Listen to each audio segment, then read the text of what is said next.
¿Alguna vez nos hemos parado a pensar que un gesto tan simple, tan del día a día como morder, podría estar afectando a la salud de maneras que ni nos imaginamos? Pues hoy vamos a sumergirnos en el poder oculto de la mordida.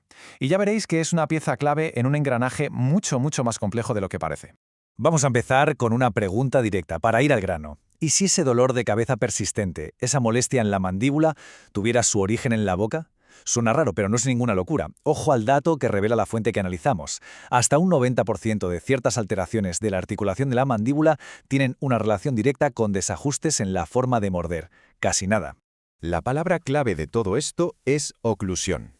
Si la buscamos en el diccionario, la definición es muy sencilla: la acción de cerrar. Y ya. Pero claro, en el mundo de la odontología el concepto se vuelve muchísimo más grande. Y aquí está el quid de la cuestión. No hablamos solo de cómo chocan los dientes al cerrar la boca. No. Hablamos de un sistema entero. La relación dinámica entre los dientes, los músculos que se encargan de mover la mandíbula y las articulaciones que lo conectan todo. Por eso, cuando se oye hablar de oclusión armónica, se refieren a eso, a un sistema donde todas las piezas trabajan en perfecta sintonía. Como una orquesta bien afinada. Pero, ¿qué pasa cuando esa armonía se rompe? Pues es justo ahí cuando el sistema empieza a dar problemas, y la mordida, que debería ser algo eficiente, se convierte en el origen de todo el conflicto.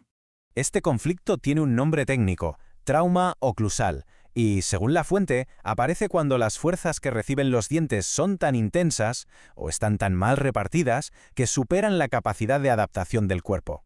Pensemos que los tejidos tienen un límite de aguante, y cuando esa línea se cruza, empiezan a dañarse. Esos son los famosos cambios patológicos. Ahora, lo interesante aquí es cómo se conecta esa falta de armonía con algo que nos suena a todos: el bruxismo, ese hábito de apretar y rechinar los dientes. La fuente lo describe de una forma muy visual, ¿eh? Lo llama puente patogénico. O sea, que el bruxismo es como el vehículo que transforma un pequeño desajuste en la mordida en consecuencias realmente serias para todo el sistema. Y estas imágenes, lo ilustran a la perfección. A la izquierda, un sistema en equilibrio, donde las fuerzas se reparten como deben. A la derecha, en la radiografía, se ve el resultado del trauma, el daño en las estructuras que sujetan los dientes. El contraste es brutal. Es la diferencia visual entre la salud y la enfermedad provocada por una mala función. Entonces, la pregunta es, ¿cómo se pilla este problema? Pues el diagnóstico es casi como una investigación. Hay que buscar pistas. El cuerpo va dejando señales de alerta, y la clave está en saber dónde mirar para encontrarlas. Las primeras pistas suelen estar en el periodonto, o sea, en los tejidos que rodean y sujetan los dientes.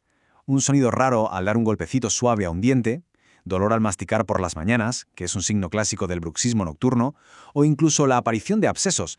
Todo esto pueden ser señales de que las fuerzas de la mordida están haciendo de las suyas.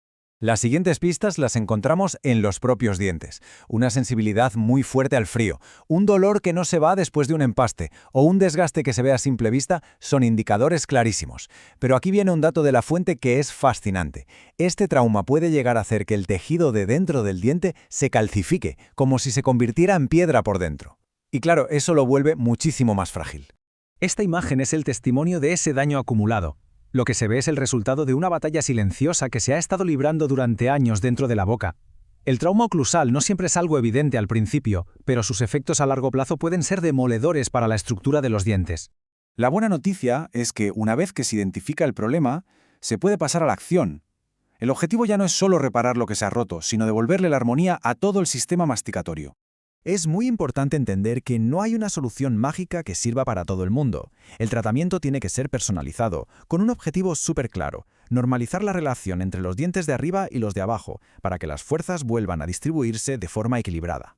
La fuente nos habla de 3 caminos principales, que van de una intervención menor a una mayor. El primero es el tallado selectivo, para desajustes leves. Son ajustes milimétricos en los dientes para que encajen mejor. Si el problema ya es de posición, se pasa a la ortodoncia, para mover los dientes a su sitio ideal. Y ya en los casos más complejos, con mucho desgaste, se necesita una rehabilitación completa, o sea, reconstruir la mordida con coronas o prótesis. Al final, lo que se busca es llegar a esto, a un sistema que funciona en un equilibrio perfecto, donde cada pieza hace su trabajo sin sobrecargar a las demás. Esta imagen representa la meta de cualquier tratamiento de oclusión, una función que sea suave, eficiente y sobre todo saludable. Y para terminar, vamos a dejar una reflexión en el aire.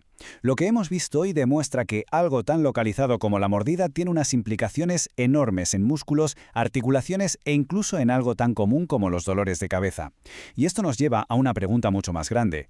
Si un pequeño desajuste en la boca puede montar todo este lío, ¿qué otras conexiones sutiles pero potentísimas dentro de nuestro cuerpo podríamos estar ignorando?